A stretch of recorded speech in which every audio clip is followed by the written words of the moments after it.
ಪಿರಿಯಾಪಟ್ಟಣ ಮಾದಿಗ ಜನಾಂಗಕ್ಕೆ ಶೇಕಡಾ 15ರಷ್ಟು ಮೀಸಲಾತಿಯನ್ನು ನೀಡಲೇಬೇಕೆಂದು ಜಿಲ್ಲಾ ಆದಿ ಜಾಂಬವ ಕ್ಷೇಮಾಭಿವೃದ್ಧಿ ಸಂಘದ ಉಪಾಧ್ಯಕ್ಷ ಸಿಗೂರು ವಿಜಯಕುಮಾರ್ ಒತ್ತಾಯಿಸಿದರು.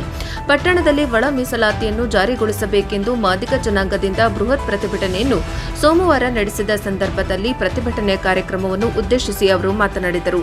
ಬಹುಕಾಲದಿಂದಲೂ ನಮಗೆ ಯಾವುದೇ ಕ್ಷೇತ್ರದಲ್ಲಿ ಸಾಮಾಜಿಕ ಸ್ಥಾನಮಾನ ಸಿಗುತ್ತಿಲ್ಲ. ನಾಗಮೋಹನ್ ದಾಸ್ ವರದಿಯ ಪ್ರಕಾರ ನಮಗೆ ಮೀಸಲಾತಿಯನ್ನು ಜಾರಿಗೊಳಿಸಬೇಕೆಂದು ಆಗ್ರಹಿಸಿದರು. ಕೆಲವು ತಿಳಿಗೇಡಿಗಳು ಹಳೆ ಮೀಸಲಾತಿಯನ್ನ ಮುಂದುವರಿಸಬೇಕು ಎಂದು ಹೇಳುತ್ತಿದ್ದು, ನಮಗೆ ಸಿಗಬೇಕಾದ ನ್ಯಾಯಯುತ ಮೀಸಲಾತಿಯನ್ನ ಅಡ್ಡಿಪಡಿಸುತ್ತಿದ್ದಾರೆ. ಈ ಬಗ್ಗೆ ಸರ್ಕಾರ ಗಂಭೀರವಾಗಿ ಪರಿಗಣಿಸಬೇಕೆಂದು ತಿಳಿಸಿದರು.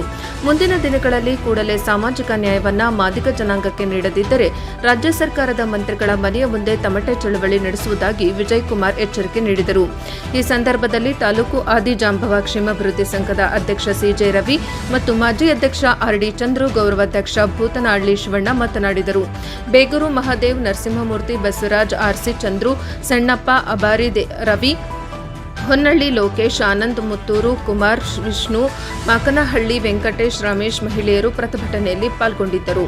ಎಪಿಎಂಸಿ ಆವರಣದಿಂದ ಹೊರಟ ಪ್ರತಿಭಟನಾಕಾರರು ಪಟ್ಟಣದ ಮುಖ್ಯ ರಸ್ತೆ ಮಾರ್ಗವಾಗಿ ಶ್ರೀ ಬಸವೇಶ್ವರ ವೃತ್ತದಲ್ಲಿ ಮಾನವ ಸರಪಳಿ ನಿರ್ಮಿಸಿ ಸರ್ಕಾರಕ್ಕೆ ಮತ್ತು ಮಂತ್ರಿ ಹಾಗೂ ಶಾಸಕರಿಗೆ ಧಿಕ್ಕಾರ ಕೂಗುತ್ತಾ ಶ್ರೀ ಕನ್ನಂಬಾಡಿಯಮ್ಮ ದೇವಾಲಯದ ಬಳಿ ತಾಲೂಕು ತಹಶೀಲ್ದಾರ್ ಜೆ ನಿಸರ್ಗ ಪ್ರಿಯಾರವರ ಮೂಲಕ ಸರ್ಕಾರಕ್ಕೆ ತಮ್ಮ ಬೇಡಿಕೆಗಳ ಮನವಿಯನ್ನ ಸಲ್ಲಿಸಿದರು.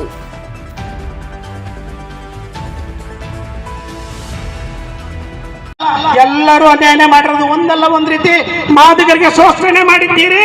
ನಾವು ನಿಜವಾಗ್ಲೂ ನೋಡ್ಕೊಂಡು ಬಂದಿದ್ದೇವೆ. ಒಂದು ವೇದಿಕೆಯಲ್ಲಿ ಒಂದು ಅವಕಾಶ ಕೊಟ್ಟಿಲ್ಲ ನಮ್ಮ ಮಾದಿಗ ಬಂಧುಗಳಿಗೆ. ಎಲ್ಲ ಒಂದು ಗ್ರಾಮ ಪಂಚಾಯತ್ ಮೆಂಬರ್ ಆಗ್ಲಿಕ್ಕೆ ಬಿಡ್ಲಿಲ್ಲ. ನೀವು ಎಲ್ಲ ಮೀಸಲಾತಿ ಅಂತ ಸುಳ್ಳು ಹೇಳ್ಕೊಂಡು ಕಾಲ ಕಳೀತಾ ಇದ್ದೀರಿ. ನಮ್ಗೆ ಅರ್ಥ ಆಗ್ತಾ ಇದೆ. ಏನೋ ನಮ್ಮ ಆಗತ್ತೇನೂ ಇಲ್ಲ. ನಮಗೆ ಸಾಮಾಜಿಕ ನ್ಯಾಯ ಬೇಕು. ಬಂಧುಗಳೇ, ಇಡೀ ಎಲ್ಲ ಸಮಾಜದ ಬಂಧುಗಳ ಮುಂದೆ ನಿಂತಿದ್ದೇವೆ. ನಾವು ಬೀದಿಗಿಳಿದಿದ್ದೇವೆ. ನಮ್ಮ ನೋವನ್ನು ನಿಮ್ಮ ಮುಂದೆ ಹೇಳ್ತಾ ಇದ್ದೇವೆ.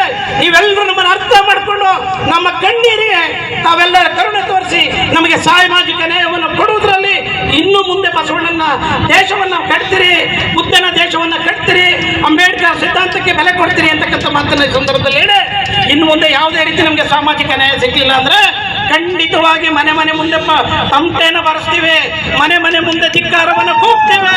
ನಮಗೆ ಸಾಮಾಜಿಕ ನ್ಯಾಯ ಬೇಕು ಮಾಡಿದ್ದು. ಆದ್ರೂ ಅದಕ್ಕೂ ಅವಕಾಶ ಕೊಡ್ತಾನೆ ಕೆಲವು ಕಿಡಿಗೇಡಿಗಳು ನಮ್ಮನ್ನು ದಿಕ್ತಪ್ಪಿಸಿ, ಇಲ್ಲ ಆ ಮೀಸಲಾತಿನೇ ಇರಬೇಕು, ಹಳೆ ಮೀಸಲಾತಿ ಇರಬೇಕು, ಅದ್ರಲ್ಲಿ ಯಾವುದೇ ರೋಸ್ಟರ್ ತರಬೇಡಿ ಅಂತ ಹೇಳ್ತಕ್ಕಂಥದ್ದು ನಮ್ಮ ಜಾತಿಯ ಮೇಲೆ ಆಗ್ತಕ್ಕಂಥ ದೌರ್ಜನ್ಯ. ಸ್ವಾಮಿ, ದಯಮಾಡಿ ಒಂದು ಮಾತಿನ ಅರ್ಥ ಮಾಡ್ಕೊಳ್ಳಿ.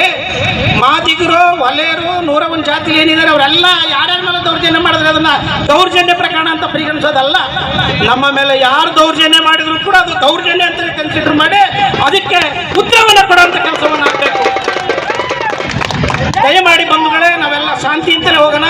ಈಗ ತಾಲೂಕು ಕಚೇರಿವರೆಗೆ ಹೋಗಿ ನಮ್ಮ ಮನವಿಯನ್ನು ಸರ್ಕಾರಕ್ಕೆ ಕೊಡೋದ್ರ ಮೂಲಕ ನಾವು ಶಾಂತಿಯುತವಾಗಿ ಬಂದಿದ್ದೇವೆ. ಹೀಗೆ ತಾವೆಲ್ಲ ಸಹಕಾರ ನೀಡಬೇಕು ಅಂತೇಳಿ ತಮ್ಮಲ್ಲಿ ಮನವಿ ಮಾಡಿ ನಾನು ಮಾತು ಮುಗಿಸ್ತೀನಿ.